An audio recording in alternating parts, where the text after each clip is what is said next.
50 이후 인생을 결정하는 10가지 힘. 당신은 가지고 있습니까? 하버드 심리학 거장의 마지막 강의. 막막함도 두려움도 없이 살아갈 내일이 즐거워진다. 출판사 더 퀘스트. 우아함이 깃든 주름살은 사랑스럽다. 행복하게 나이 드는 일은 새벽에 이루 말할 수 없는 아름다움을 닮았다. 빅토르 위고. 나이를 생각하기에 좋은 시기.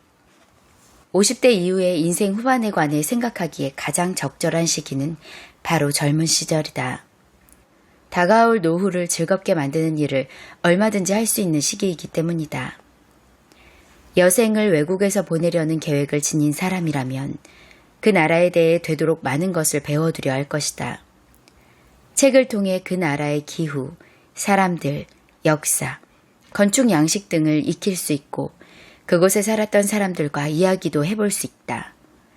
그 나라 언어를 조금이나마 배워놓을 수도 있겠다. 노년이란 바로 이러한 낯선 나라와도 같다. 그곳에 가기 전에 준비를 많이 하면 할수록 새로운 생활이 더욱 즐거워진다. 그러나 대다수 사람은 노년에 관해 알려고 하지 않는다. 노년이라는 나라는 너무나 을씨년스러운 황무지처럼 보일 때가 많다. 이 나라는 여행사에서 뿌리는 화려한 안내책자에 나오는 그런 나라가 아니다. 그와는 반대로 수천 년에 걸쳐 슬픔과 질병과 가난으로 얼룩진 풍경이라고만 전해져 왔다. 많은 사람들이 오래도록 살고 싶어 하지만 그 누구도 늙는 것을 원치 않으며 대개는 늙는다는 것에 대해 생각조차 하기 싫어한다. 때로 젊은 사람들은 노년이란 젊었을 때 저지른 일을 감당하는 시기를 보면서 이런 관점을 더욱 암울하게 만든다. 예컨대 담배를 피워대며 폐암 같은 것은 영원히 오지 않을 먼 훗날의 일로 치부하고 만다. 노년을 막연한 폐기물 처리장 정도로 여기는 것이다. 그러나 노년이라는 나라에 관해서도 화려하고 매력적인 안내책자를 만들 수 있다. 나이 드는 것이 그리 나쁘지만은 않으며 어느 정도의 계획을 세운다면 더 나은 인생의 시간으로 만들 수 있기 때문이다. 젊을 때 미리미리 할 수 있는 일들을 깨닫는다면 수월하게 미래 계획을 짤 수 있다. 이 나라가 폐기물 처리장이 아닌 매력적인 미래로 다가온다면 지금보다 훨씬 시선을 끌 것이다. 오늘날 젊은 사람들은 다른 건 몰라도 건강과 금전자산에 관해서만큼은 때때로 미래를 내다보곤 한다. 운동을 하고 몸에 좋은 음식을 먹으며 직장을 선택할 때도 은퇴 후 보장제도나 유리한 점이 있는지 꼼꼼하게 살핀다. 간단히 말해서 그들은 신체적인 노년을 대비하는데 상대적으로 더 뛰어나다. 그러나 노년을 즐기려면 다른 종류의 계획이 있어야만 한다. 나는 이 책이 그 부분에 도움이 되기를 바란다. 다양함이 주는 기쁨. 셰익스피어는 클레오파트라에 대해서 이렇게 이야기했다. 나이나 관습의 곰팡이도 그녀를 시들게 하지 못했다. 그녀의 무한한 다양함이여. 클레오파트라는 나이가 자신을 시들게 하는지 어쩌는지 확인하지 못한 채 젊은 나이에 세상을 떠났지만 당신은 나이가 들어감에 따라 자신이 어떻게 변화하는지 살필 수 있다. 어쩌면 당신은 이미 어느 정도 나이 들어간다는 것을 피부로 느꼈을지 모르지만 막아낼 수 있는 노쇠 현상도 상당히 존재한다. 예컨대 기존에 해오던 관행이란 참으로 악질적이어서 나이를 가리지 않고 우리의 인생을 시들시들하게 만든다. 우리는 오랫동안 잘해왔다는 이유로 익숙한 일들을 계속하지만 똑같이 되풀이되는 일상의 즐거움을 잃어간다. 집은 아주 기능적으로 설계되고 아름답게 장식되어 있지 않는 한 점차 단조로워진다. 아름답게 장식되어 있지 않는 한 어제나 오늘이나 똑같이 보인다. 다양성의 부족은 무심함에서 비롯되는 문제일지도 모른다. 음악도 아침 저녁으로 같은 곡을 틀지 않는데 하물며 왜 같은 그림을 같은 벽에 1년 내내 걸어놓아야 하는가. 그 그림을 잘 보이는 곳에 붙였을지 모르나 당신이 그걸 바라보지 않은 지 분명 꽤 오래되었을 것이다. 그렇다면 바라보며 즐기지도 않을 그림을 왜 벽에 걸어놓았는가? 다시 그림이 주는 기쁨을 누리고 싶다면 여기 시도해볼 만한 실험이 있다. 명화가 잔뜩 실린 책들은 가끔 아주 싼 값에 살 수 있다. 마음에 드는 것으로 한 권 사서 한 장을 떼어 놓아라. 가끔 들여다볼 수 있는 곳, 예를 들면 식탁 위 같은 곳에 한 장을 펼쳐둔다. 그림을 하루에 한 번 또는 일주일에 한 번씩 바꾸자. 스스로 느끼겠지만 각각의 그림을 점점 더 보고 싶어질 것이고 어쩌면 좀 더 큰 그림을 사서 벽에 걸어두고 자주 바꿔 걸어야겠다고 생각하게 될지도 모른다. 물론 음악은 그때그때 내가 듣고 싶은 것으로 더 쉽게 바꿀 수 있다. 창조력을 살리는 한 가지 방법. 아르헨티나의 소설가이자 시인인 호르헤 루이스 보스에스는 71살인 내가 예전에 한 말을 베끼는 것 말고 무엇을 할 수 있겠는가 라고 말했다. 나이든 학자가 가장 가슴 아프게 겪는 경험 가운데 하나는 지금 막 떠올린 매우 중요하고 아름답게 표현된 문장이 오래전에 자신이 쓴 책에 있는 이론임을 발견하는 것이다. 나이 든 사람들은 예전 방식대로 계속 생각하려는 경향이 있는데 이는 예전에 옳다고 생각한 입장만을 전제하기 때문이다. 나이 든 학자, 과학자, 철학자, 정치가들은 자신이 젊었을 때 반대하던 이론이나 견해를 받아들이는 것이 실수를 인정하거나 자신이 누리던 특권과 지위를 잃는 것이라 여긴다. 이런 경험은 보통 사람 누구나 할 수 있다.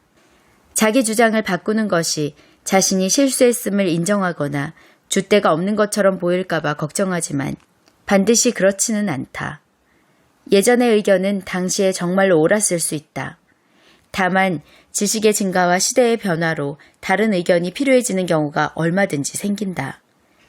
익숙한 생각에만 머무를 이유는 없는 것이다. 노인들도 여전히 창의적일 수 있다는 것을 증명하기 위해 유명한 실례를 몇 가지 인용하겠다. 미켈란젤로는 89세까지 살았으며 죽을 때까지 그림을 그렸다. 베르디는 80세에 코믹 오페라를 비롯해 여러 곡을 작곡했다. 그런데 그 나이까지 창조적인 사람은 극히 드물다. 젊은이들의 발명품은 노인들의 것보다 훨씬 생동감이 있다. 그리고 상상력은 젊은이들의 마음속으로 훨씬 잘 흘러들어간다. 고 말한 프랜시스 베이컨은 진실에 매우 가까운 이야기를 한 것 같다. 1953년 나이와 업적이라는 고전 연구에서 심리학자 하비 레만은 프랜시스 베이컨의 의견이 세월이 갈수록 타당하다는 증거가 있다고 보고했다. 사람들이 인생에서 가장 중요한 업적을 이루는 때가 18세기에는 40대였지만 19세기와 20세기에는 30대라고 보고했다.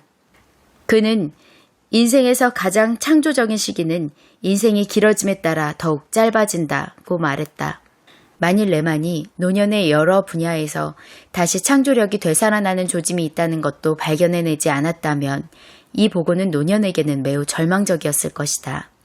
예를 들면 특출한 시를 써내는 생산력 곡선 그래프는 25세에서 29세의 절정을 이루고 다시 80세에서 84세 사이에 정점을 찍는다. 또한 작가 70명이 가장 영향력 있는 저서를 저작하는 생산력 곡선은 35세에서 43세의 절정을 이루지만 다른 한편으로는 60세에서 64세에 다시 한번 절정에 다다른다. 프랑스 루브르 박물관에 있는 중요한 작품들을 보면 30대 화가의 그림이 많지만 70대 화가가 그린 작품도 적지 않다. 많은 교향악이 작곡가가 30대 후반일 때 작곡된 것들이지만 그의 버금가는 많은 양의 교향악이 70대 초반의 작곡가에 의해 쓰여졌다. 철학자들은 특히 35세에서 40세에 생산적이지만 80세 이후에도 다시 생산적인 활동을 보였다. 노년에 독창적이 되는 한 가지 방법은 당신이 이미 하고 있는 일 중 무엇이 됐든 조그마한 변화를 꾀하는 것이다. 누가 보더라도 자명한 사실일지라도 반대로 바꾸어 해보고 어떤 일이 일어나는지 살펴본다. 평소 어떠한 행동을 꼭 해야 한다고 생각했다면 그렇게 하지 않았을 때에는 어떤 일이 벌어지는지 한번 지켜보라. 어느 한 방향으로 마음이 끌린다면 그와 정반대 방향으로도 한번 가보라. 예전에 한 번도 해보지 않았던 일들을 해본 뒤 어떤 결과가 생기는지 알아보라. 결과가 흥미롭게 다가올수록 계속 시도해볼 만한 가치를 느낄 것이다. 미국 광고업계에는 아이디어를 일단 던지고 세상의 반응을 살펴라는 말이 있지만 이 상투 어구를 변형시켜 이렇게 이야기하고 싶다. 아이디어를 일단 던지고 자신의 변화를 즐겨라. 바쁜 생활을 방해하는 장애물들. 주위의 다른 사람들이 선의를 가지고 우리를 돕기 시작하면 바빠지기가 더욱 힘들다. 돕는다는 것은 진실로 도움이 필요한 사람들에게만 의미가 있다. 도움이 필요 없는 사람을 돕는다면 그 사람이 활동할 수 있는 기회를 박탈하는 결과를 가져온다. 진실로 자비로운 신이라면 흔히 알려진 격언과는 반대로 스스로 돕는 자를 돕지 않을 것이다. 자비로운 신은 결코 사람들에게서 성취의 즐거움을 빼앗지 않으려 할 테니까. 좋은 뜻에서 우리의 겉옷을 받아주는 친구는 우리가 별로 쓰지 않는 근육을 움직일 기회를 빼앗는 셈이다. 나이 들었을 때 웃음이 줄어드는 게 아니라 더 이상 신나게 웃지 않을 때가 나이 든 때다. 조지 버나드 쇼. 당신의 감각이 달라진다. 만일 노인이 된 느낌이 어떤가를 알고 싶다면 먼지 낀 안경을 쓰고 귀를 솜으로 틀어막은 뒤 커다랗고 무거운 신을 신고 장갑을 낀 채 여느 때처럼 하루를 보내보라. 나이가 들어갈수록 감각이 무디어지고 근육이 약해진다는 점을 부인할 사람은 없다. 운동선수들이 다른 사람들보다 비교적 젊은 나이에 은퇴하는 것은 감각과 근력이 떨어진다는 게 현역 활동에 어떤 영향을 끼치는지를 보여주는 단적인 예다. 사실 운동선수들뿐 아니라 모든 이들이 나이 들어감에 따라 자신이 하고 싶은 많은 일들 중 할 수 있는 일이 점점 줄어든다는 걸 깨닫는다. 이와 같이 노년이 갖는 몇 가지 부족함은 안경이나 보청기 같은 여러 보조기기로 보완할 수 없다. 게다가 몸이 불편한 사람도 편하게 움직일 수 있도록 환경을 개선하면 큰 도움을 받을 수 있다. 도움을 주는 환경이라고 해서 그리 거창하게 생각할 필요는 없다. 우리는 어린아기를 위해 침대보다 안전한 잠자리를 마련해주고 어린이 키에 맞는 작고 편한 의자와 책상, 어린이가 쉽게 손에 쥘 수 있는 조그만 수저와 찻잔 등을 갖추어 활동하기 편한 환경을 만들어준다.